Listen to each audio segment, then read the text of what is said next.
Sa ngalan ng Ama, ng Anak at ng Espiritu Santo. Amen. Tayo ngayon ay nasa ika-6 na linggo ng taon. At dito'y pinapaalaala sa atin na napakaraming biyaya na ipinagkaloob sa atin ng ating Panginoon. At ang kabutihan ito ng ating Panginoon ay dapat din ng ating ibahagi sa ating kapwa. Ipamalita natin sa ating kapwa. Sumayin niyo ang Panginoon. At sumainyo rin. Ang pagbasa sa Banal na Ebanghelyo ayon kay Marcos. Walhati sa iyo, Panginoon. Nang panahon yun, may isang ketuging lumapit kay Jesus, lumuhod at nagmakaawa. Kung ibig po ninyo, mapapagaling ninyo ako. Nahabag si Jesus at hindi po siya, sabay ang wika, ibig ko, gumaling ka. Noon din nawala ang ketong at gumaling ang tao. Pinalis siya agad ni Jesus matapos ang ganitong mahigpit na bilin. Huwag mong sasabihin ito kanino man. Sa halip ay pasuri ka sa saserdote, pagkatapos maghandog ka ayon sa iniutos ni Moises upang patunayan sa mga tao na ikaw ay magaling na. Ngunit umalis siya at bagkus ipinamalita ang nangyari. Ano pat hindi nahayagang makapasok ng bayan si Jesus. Naroon na lamang siya sa labas sa mga ilang na puok at doon pinagsasadya ng mga tao buhat sa iba't ibang dako. Ang salita ng Diyos. Purihin ka, O Kristo. Minamahal ko mga kapatid sa pananampalataya, ibang-iba ang sharing ng experience ni Johnny pagkatapos ng aking seminar. Ang sabi niya, pagkatapos ng aking conversion last year, pagkatapos umattend din ako ng isang seminar na katulad nito, ay nagkaroon ako ng conversion. At pasimula noon, dahil sa aking pagbabago, wala na akong inaksayang panahon upang ipamalita sa lahat ng tao na aking makasalamuha ang kabutihan, ang habag, ang awa ng ating Panginoon. Itong lahat ng ito ang naging dahilan ng aking pagbabago. Subalit isang araw, si Johnny ay challenge na kanyang kapitbahay. Isang kapitbahay na hindi naniniwala sa Diyos. Ang sabi kay Johnny, totoo nga na napakinggan ko ang lahat ng mga iyong sinasabi. Ang experience mo sa ating Panginoon. Subalit, ang katanungan ko, totoo nga bang kilalang-kilala mo na ang Diyos o si Kristo? Ang sagot ni Johnny sa kanya, of course, kilala ko si Kristo. Dahil siya ang nagbago ng aking buhay. Kung totoo nga kilala mo si Kristo, sabihin mo nga sa akin kailan siya ay pinanganak. Yung exact date. At sinagot siya ni Johnny, subalit hindi makontento yung atheist o yung non-believer na yun. At ang tanong pa niya, kailan namatay ang ating Panginoon? Kailan namatay si Kristo? Ibigay mo yung exact date. Sinagot uli siya ni Johnny, pero hindi niya magawang ibigay yung exact date na yon. At marami pang tanong na hindi nasagutan ni Johnny na kompleto. Kaya hindi niya na-encourage na maniwala yung atheist na yon. Ang sabi ng atheist, tignan mo, hindi mo ganap na kilala si Kristo.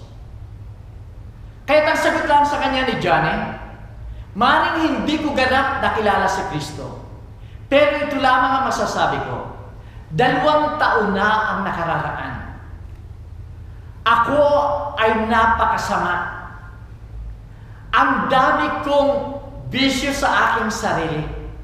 Ako'y lasinggero, ako ay nagda-drugs, hindi ako magkaroon ng sapat na trabaho. Ang dami kong utang noon. Kung ako'y dumarating ng bahay, yung aking mga anak ay nagtatakbuhan sa kanilang mga kwarto sapagkat takot na takot sila sa akin. Yung asawa ko, hindi mo siya makita ng ngumiti kung ako ay nasa bahay. Lagi siyang galit. Punong-puno ng hinanakit sa akin. Ang lahat na ito ay 2 years ago. Subalit pagkaraan ng aking conversion, yung aking mga bisyong yon ay nakalimutan ko na lahat. Iniwan ko ang lahat ng yun. Ngayon ay wala na akong utang. Actually nga, binabayaran namin yung bagong bahay na nakuha namin. Kung ako'y dumarating ng bahay, yung aking asawa ay sumasalubong sa akin, yumayakap sa akin, at ako'y kanyang hinahalikan. Yung mga anak ko na dati ay mga takot sa akin, sila ay sumasalubong din sa akin, yumayakap sa akin, at pagkatapos, kami ay umuupo, nagkikwentuhan ano nangyayari sa buong maghapon sa aming buhay. Ang masasabi ko lamang, ang lahat ng itong pagbabagong ito ay ginawa sa akin ng aking Panginoon. At ito ang nakikilala ko, si Kristo, ang aking Diyos, aking sinasamba, ang nagbago sa aking buhay. Minamahal ko mga kapatid, ang karanasang ito ni Johnny, na ipinapahayag niya ang lahat ng kabutihan ng ating Panginoon, ay ganito rin ang karanasan sa banal na ebanghelyo ng kaitunging na pagaling ng ating Panginoon. Siya ay pinipigilan, pinagbabawalan ng ating Panginoon na ipahayag yung nangyari sa kanyang experience. Subalit, hindi siya mapigilan. Sa halip, siya ay nagpapahayag. Isinasabi niya yung kabutihang ginawa sa kanya ng ating Panginoon. Yung pagpapagaling na yun sa kanya. Sapagkat napakalaki ng ginawa ng ating Panginoon sa kanya. Isang ketungin na siya ay outcast. Siya ay hindi pwedeng sumama sa iba't ibang mga tao.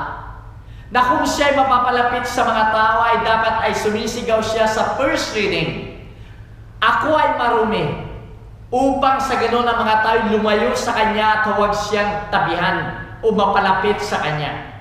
Sapagkat kung sila ay mapapalapit at mahahawahan, ganon din ang mangyayari sa kanya. Subalit anong ginawa ng ating Panginoon? Ang ating Panginoon ay hindi siya natakot upang pagalingin ang kitungin na ito.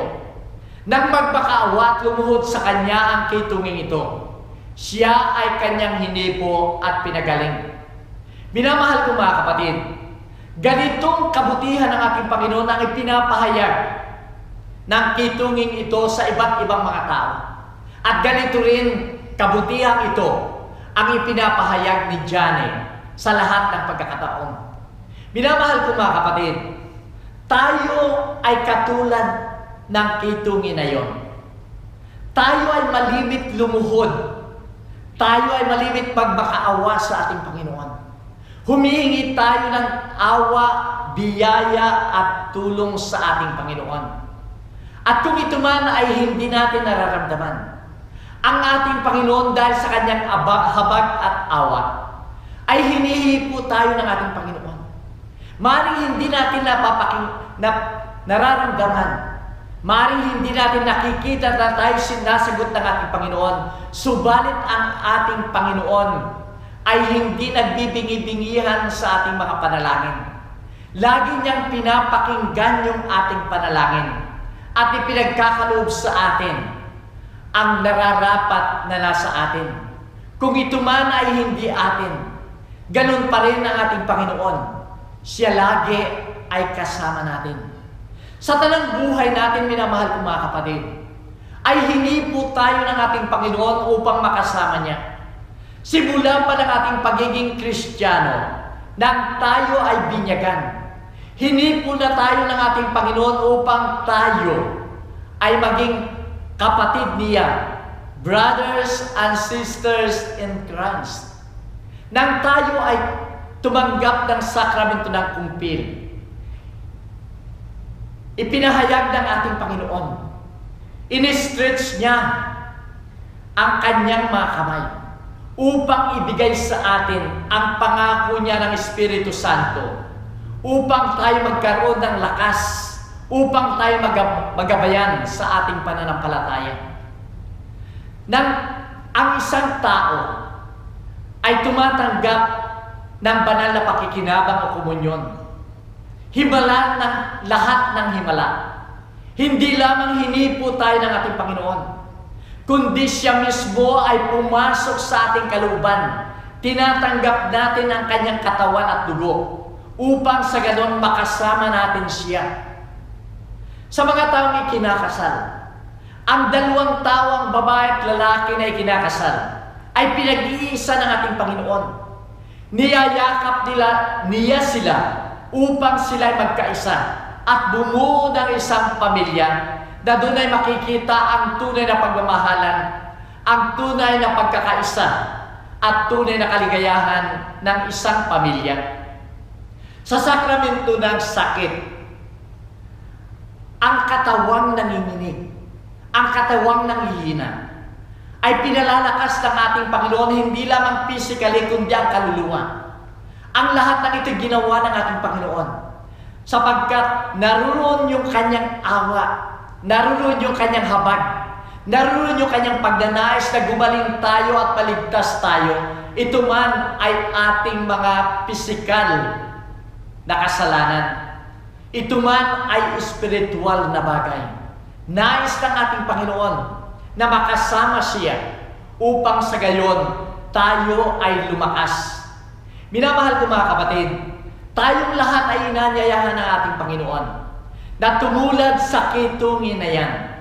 Sa dami ng mga biyayang pinagkaloob sa atin simula ng tayo binyagan hanggang sa kasalukuyan, hindi na kinakailangang pagsabihan pa tayo na ipahayag natin sa lahat ang kabutihan ng ating Panginoon. Sapat na yung lahat ng nasa atin, ang buong buhay natin, ang ating mga hininga, ang lahat ng ito'y biyaya ng ating Panginoon. Dahil sa kanyang awa at habag ay dapat ipahayag natin sa lahat ng tao.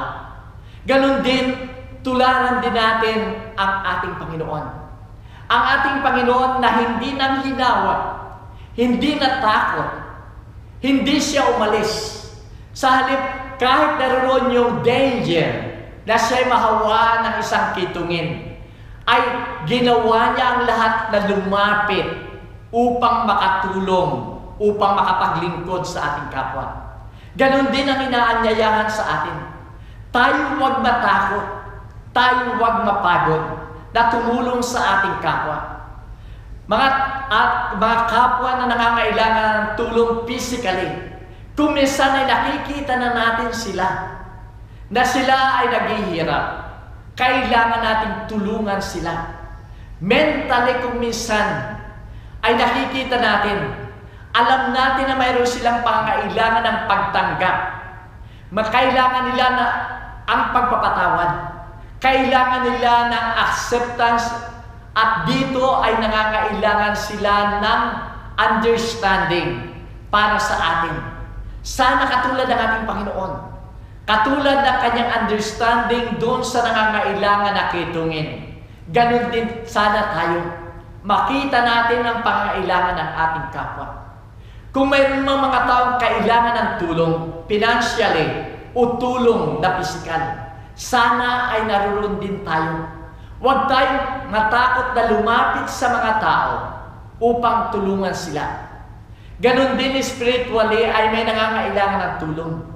May iba't ibang mga reliyon na kailangan tanggapin upang sila'y mapasama sa kaharian ng ating Panginoon. Ang lahat ng ito'y ginawa ng ating Panginoon. Walang pagod, walang takot, kundi punong-puno ng pagmamahal at paglilingkod. Minamahal ko mga kapatid, Kung magagawa natin ito, ang halimbawa ni Johnny, ang halimbawa ng ketungin na yon na ipahayag ang kabutihan ng ating Panginoon. At kung magagawa natin ang halimbawa ng ating Panginoon ng tunay na paglilingkod dahil sa awa at habag, ang mundo natin ay magkakaroon ng kapayapaan. Ang mundo natin ay magkakaroon ng kasaganaan na doon makikita ang tunay na kaligayahan na iniaalay ng kaligtasan ng ating Panginoon. Muli ay inaanyayahan ko yung mga naririto sa Sydney na tingnan yung announcement ko pagkatapos ng blessing. At ito ay tungkol sa Marriage Enlistment Seminar na binibigay ko. Sumayin niyo ang Panginoon. At sumayin rin. Tayong lahat ay nag-aangat ng kaligayahan. At ang kaligayahan ito binibigay sa atin ng ating Panginoon. Sana'y pagpatuloy lamang natin na sumamba sa Kanya at humingi ng awa at kapayapaan. At away pagpalain kayo ng makapangyarihan Diyos, Ama, Anak, at Espiritu Santo. Amen. Kumayo tayo kapayapaan. Salamat sa Diyos.